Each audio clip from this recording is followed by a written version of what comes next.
ассалому алайкум бинандагони арҷманд. имрӯз ҷумъа 3 январ поёни ҳафтаи корӣ аст.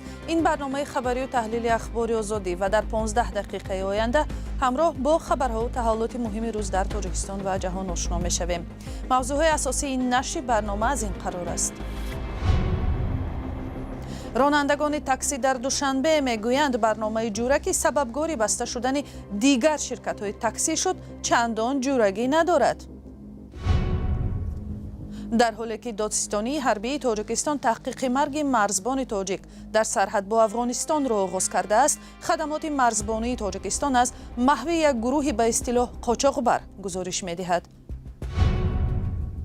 2 соли пеш як тӯҳмат буд ва ё имрӯз ҳам ин танҳо талоши аз зиндон озод кардани падар аст. қазияи баҳсбарангези ҳабси падар бар асоси шикояти 2 духтар. ҳама паставид карагиам.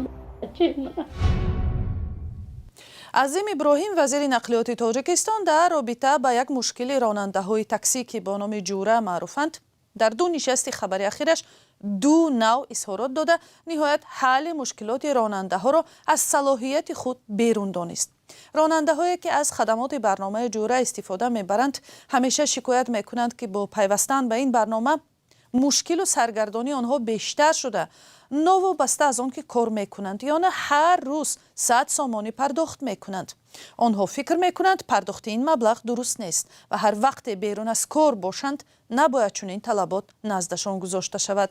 вазири нақлиёти тоҷикистон ки пештар дар ҳузури хабарнигорон гуфта буд ин мушкил ҳал шуда аст, акнун изҳор медорад ки наметавонад ба ин масъала дахолат кунад. чуну чаро ин гузориш дар таҳияи ҳамкоронам Алишер Зарифӣ ва Шаҳла Абдулло. таксиронҳое ки дар гузашта аз хадамоти чанд ширкат истифода мебурданд ҳоло бештар аз он нигаронанд ки баъди барҳам додани аксари ширкатҳои таксиронӣ ва пайвастани онҳо ба барномаи ҷӯра корашон мушкилу серхард шудааст. баъзе ронандаҳо мегӯянд чунин омил яъне пойбанд як барнома кардани хадамот дар бозори таксӣ ва талаботу харҷҳои иловагии молӣ ба кори онҳо таъсири манфӣ гузоштааст. барое ки 100 сомон вай бояд гирад ҳар рӯз ширката супора. ҳар рӯз 100 сомон ширката супора. баъд аз ин вай бояд агар аренда боша мошинаш 200 сомон пули аренда ва 250 сомон пули аренда супора. банк дадошта боша вай бояд ҳар рӯз 300 сомон касса кина пули банкаш. бо зиндагӣ дора, оила дора, чӣ дора. ин ронанда бо андешаи эҳтиёткорӣ нахост номаш ошкор ва чеҳрааш нишон дода шавад. як нигаронии ронандаҳо ин аст ки новобаста аз кор кардан ё накардан онҳо бояд ҳар рӯз 100 сомонӣ пардохт кунанд ва мехоҳанд мақомот ин масъаларо ҷиддан ба баррасӣ гиранд. азим иброҳим вазири нақлиёти тоҷикистон дар нишасти хабарияш гуфт наметавонад ба ҳалли ин мушкили ронандаҳои таксӣ дахолат кунанд. масъалаи таксиҳо дар ҳақиқат 100 сомона ман ёдам ҳаст дар ҳамин толор бо шумо суҳбат доштем. ман гуфтам ки дар ин масъала ҳалли худашро пайдо кардагӣ аст.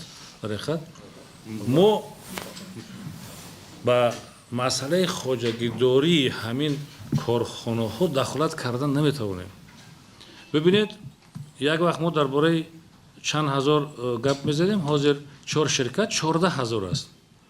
бо ҳозирам таксиҳое ки ғайриқонунӣ кор мекунанд дар ҳамин байн гардиш доранд. барои ҳамин ин ҳисобкитоби молиявии ҳамон корхонаҳо аст ки фаъолият карда тавонад. ин дар ҳолест ки вазири нақлиёт дар нишасти хабарии пешинаш аз ҳалли ин мушкили ронандаҳо хабар дода буд. он сафар гуфтам ки ҳал шуд, лекин баъд манам аз васоити ахбори омма хондам ки ҳамин масъала ҳоло ҳам дар байн. баъзе коршиносон бар инанд ки вазорати нақлиёт ва ҳукумати душанбе метавонанд ба мушкили ронандаҳои таксӣ дахолат кунанд. ба қавли Фозилҷон Фатуллоев иқтисоди иқтисодӣ мушкили аслӣ дар он аст ки бозори таксиронӣ монополия шудааст ва рақобат миёни ширкатҳо ба назар намерасад. мушкили дар он аст ки рақобат байни ҳамин ширкатҳои мавҷуд будае ки аллакай бозори таксирониро инҳисор яъне монополия кардаанд дар амал яъне ки дар таҷриба бояд рақобати худро нишон диҳанд. он ки ин ширкатҳо медонанд ки ягон рақобат байни онҳо несту чӣ намуд хоҳанд хизматрасонӣ кунанду чӣ гуна муносибате хоҳанд бо муштарӣ карданро ба онҳо иҷозат додан ин шаҳодати далолати он аст ки мақомотҳои дахолдор алалхусус ҳукумати шаҳр ва вазорати нақлиёт аз бемасъулиятии онҳо шаҳодату далолат медиҳад. чанде аз муштариёни чунин таксиҳо ки миёни мардум бо номи ҷура таксӣ маъруфанд мегӯянд сатҳи хидматрасонии онҳо мисли пеш набуда роҳкироашон гарон шудааст. Кто-то контролирует их, хотя им пишут, жалуются, я вижу в Facebook. оё касе онҳоро назорат мекунад? ҳарчанд ман мебинам ки сокинон шикоят мекунанд, дар фейсбук менависанд, вале ягон коре ҳал намешавад. шояд корбарӣ нест. баъзеҳо аз ҳафташ ҳамон ҳисобкунакро тоб медиҳанд. 1 километрро 4 сомон нишон медиҳад. аз баъзеҳо 3 сомон барои 1 километр. ман инро камтар пештар фаҳмидам. ҳамеша бо як роҳ меравам, вале ҳар вақт нарх гуногун аст. ҳукумати душанбе ахиран танҳо ба 4 ширкати мусофиркашонӣ экотакси, олуча авто, ковиён ва сафотаксӣ иҷозаи кор дод. дар як санад ки бо имзои яке аз муовинони раиси шаҳри душанбе расонаӣ шуд, номе аз 9 ширкати дигари таксиронӣ зикр нашуда буд. баҳсу мушкилоти ронандаҳои таксӣ дар тоҷикистон масъалаи нав набуда, дар гузашта борҳо садо додааст. дар робита ба чунин нигарониҳо ширкатҳои таксиронӣ ё намояндагони барномаи ҷура аз шарҳи мавзӯъ худдорӣ мекунанд. кумитаи марзбонии тоҷикистон гуфт дар заду хурде дар марзи тоҷикистон шоми дирӯз 3 шаҳрванди мусаллаҳи афғонистон кушта шудааст. мақомот афроди кушташударо қочоқбарони афғон номиданд. ҳодиса дар мавзеи баҳораки шамсиддини шоҳин рух дод. ба иттилои мақомоти тоҷик 5 қочоқбари мусаллаҳ руди панҷро убур карда вориди хоки тоҷикистон шуданд ва ба фармони марзбонон барои таслим шудан гӯш накарда муқовимати мусаллаҳона нишон доданд. 3 нафар кушта ва 2 тани дигар ба гуфтаи кумитаи марзбонӣ ба хоки афғонистон фирор карданд. ин ҳодисаи панҷуми талоши убури хоки тоҷикистон кардани қочоқбарон аз афғонистон дар 2 моҳи охир аст ки ба матбуот роҳ меёбад. ва дар робита бо ҳодисаи дигаре дар марз бо афғонистон додситони ҳарбии Кӯлоб тасдиқ кард ки марги Шоҳдил Ҷуразода як марзбони тоҷикро таҳқиқ дорад. ҷасади Ҷуразода баъди беш аз 1.5 моҳи нопадидшавӣ пайдо шуд. ҳамкорам Тоҳири Сафар гузориш медиҳад. додистони низомии Кӯлоб мегӯяд дар робита ба фавти сарбоз Шоҳдил Ҷуразода парванда боз карданд. ҷасади сарбози нерӯҳои марзбониро баъд аз 1.5 моҳи бенишонӣ аз соҳили дарёи Панҷ пайдо карданд. додистон дар нишасти хабарӣ дар Кӯлоб дақиқ нагуфт ки парванда бо кадом иттиҳом боз шудааст ё фақат таҳқиқи сабабҳои марг аст. марҳила навода шуд пешакӣ то ба итмом расон таншуд пешакӣ қайр вақт так шуда бо муфаттишо боро мехмед. Шоҳдил Ҷуразода 8 декабр аз дидбонгоҳи деҳаи Шоҳон дар ноҳияи Шамсиддин Шоҳин нопадид шуд. фармондиҳону ҳамхидматонаш бар инанд ки ӯ дар руди Панҷ ғарқ шудааст. баъд аз 1.5 моҳ пайкари сарбозро аз он тараф дар соҳили рудхона дар Афғонистон пайдо карда ба Тоҷикистон баргардониданд. аз ҳамон дидбонгоҳи Шоҳон сар кардан аз болош ки тарафи яхчипун меша ҳаҷамза сар карги то дидбонгоҳи Хирманҷо Анҷиро то дар он дашти Суюн мегӯянд то ҳамҷо рафтан ҳамҷо дубор рафтан ҳамҷо як ду рӯзӣ се рӯзӣ кофтан баъд 2 рӯз 3 рӯз пас аз он тараф пайдо кард. Шоҳдил Ҷуразода моҳи апрели соли 2025 аз деҳаи баҳори ҷамоати Лоиқширалӣ дар шаҳри Панҷакент ба хидмат ҷалб шудааст. ӯ 8 моҳи хидматашро дар қисми марзбонии ноҳияи Шамсиддини Шоҳин ҳамсарҳад бо Афғонистон сипарӣ кардааст. наздиконаш ба Радиои Озодӣ гуфтанд ки пеш аз бедарак шудан ӯ бо бародараш суҳбат доштааст ва шикоятҳое аз сангинии хидмат низ кардааст. як манбаъ ҳам аз боздошти чанд нафар дар паи марги ин ҷавон гуфт, аммо тафсилоте надод. додистони низомии Кӯлоб гуфт ки баъди анҷоми тафтишот ҷузъиётро ошкор мекунанд.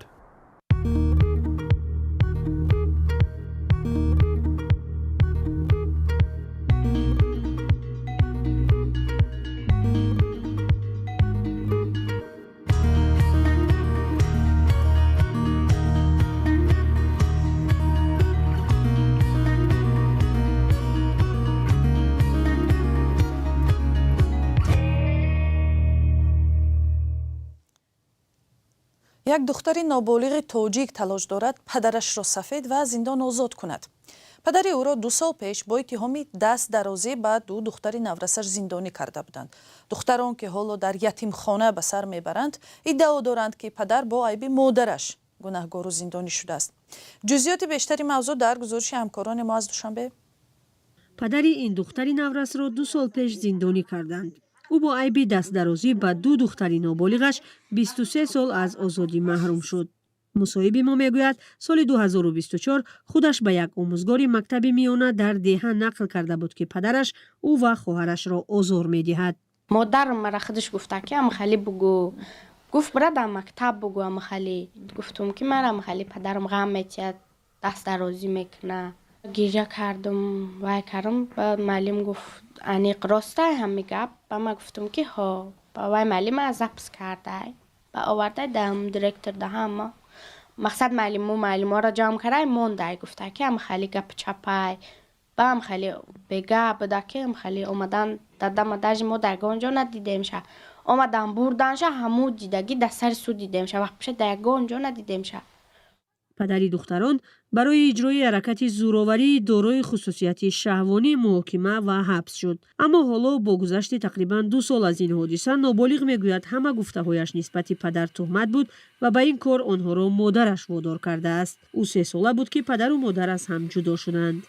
گفت که مقصد وای که میگیرم مدد تا چه خیلی که پیش بده ما میشیم یا جای میشیم ای سر زندگی میکنیم. گفت و مرا معل گفتم برای که من مایندر داشتم ما بسیار از آب کشتگی مرا هم من زدگی ای لبای کار چه زدگی ای در آب پرت افتگی مرا هم مای کار کرگی مایندر ما وجه ایجانم سرشتگی بودم. مقصد میگفتم چقدر آچه ما بینم همه خماری آچه بودک. اما چنین نشد. بعدی بازداشت پدر نابالغ را با خواهر و برادرش به اختیاری پرورشگاه سپردند. مادر آنها گلناز که حالا عائله دیگر دارد گفته‌های دخترش را بی اساس می‌خواند و میگوید ربطی به بازداشت شوهر سابقش ندارد. و در یک صحبت تلفنی به آزادی گفت بعدی جدا شوی شوهر سابقش اجباراً کودکان را از او گرفت. مقصد در روز جدا شدم نه واقعا در علاقه بودن نه گام می‌زدم نه میرفتم میومدم. ما زندگیم شکر خدا زندگی خودمون قد صاحبی فرزند کودکانمون می آمدن می رفتن دیگه روزی که او رفتن نیامدن. بر اساس قانونگذاری تاجیکستان نشاندادی بر دروغ دادن مجازات دارد و این عملی نابالغ چی پیامدی خواهد داشت معلوم نیست. اما مصاحب ما میگوید پشیمان است و میخواهد پدرش آزاد شود و آنها را به تربیه خود بگیرد. در مکتبی که آنجا تحصیل میکرد تصدیق کردند که دختران از عمل پدر شکایت کردند. با گفته نابالغ هنگامی از تشخیص گذرانی او و خواهرش هم مدیر مکتب آنها را همراهی کرده است.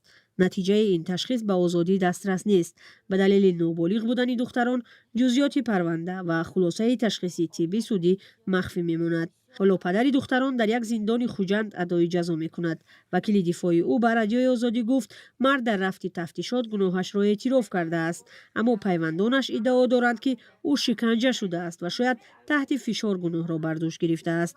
به گفته آنها پدر نابالغان خود را بیگناه میداند. این کار همه پسته بیت کرگی هم بچه من.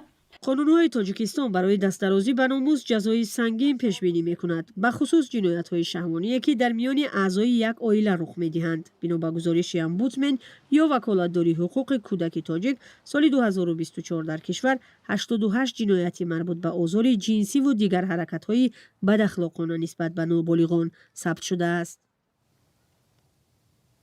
و حالا یک خبر سال 2025 یعنی پارسال زیاده از 9000 خوانندگان مکتب از روسیه به تاجیکستان برگشتند و در مکتب‌های کشور با تحصیل فرا گرفته شدند. وزیر معارف تاجیکستان رحیم سعیدزاده گفت همه آنها به مکتب‌ها فرستاده شدند. با تغییر سیاست مهاجرت در روسیه ترتیب قبول کودکان مهاجر هم به مکتب‌ها دشوارتر شده است. حالا آنها به سپردن امتحان زبان روسی در روسیه حق تحصیل ندارند. همچنین خود مهاجران هم باید قانونی بودن بود و باش خود را در این کشور اثبات کنند. این محدودیت ها سبب شد که سپتامبر سال گذشته بیش از 87% فرزندان مهاجران در روسیه از مکتب بیرون ماندند. این نشر برنامه اخبار آزادی در همین لحظه ها به پایانش نزدیک می شود، اما خبر و گزارش ها از تاجیکستان و دیگر نقاط جهان را می توانید از سامانه ما پیگیری کنید. azadi.org. صحیفه های رادیوی آزادی در اینستاگرام، تلگرام و تیک تاک و فیسبوک هم شما را با خبرهای مهم و جالب آشنا می کند. خداحافظ.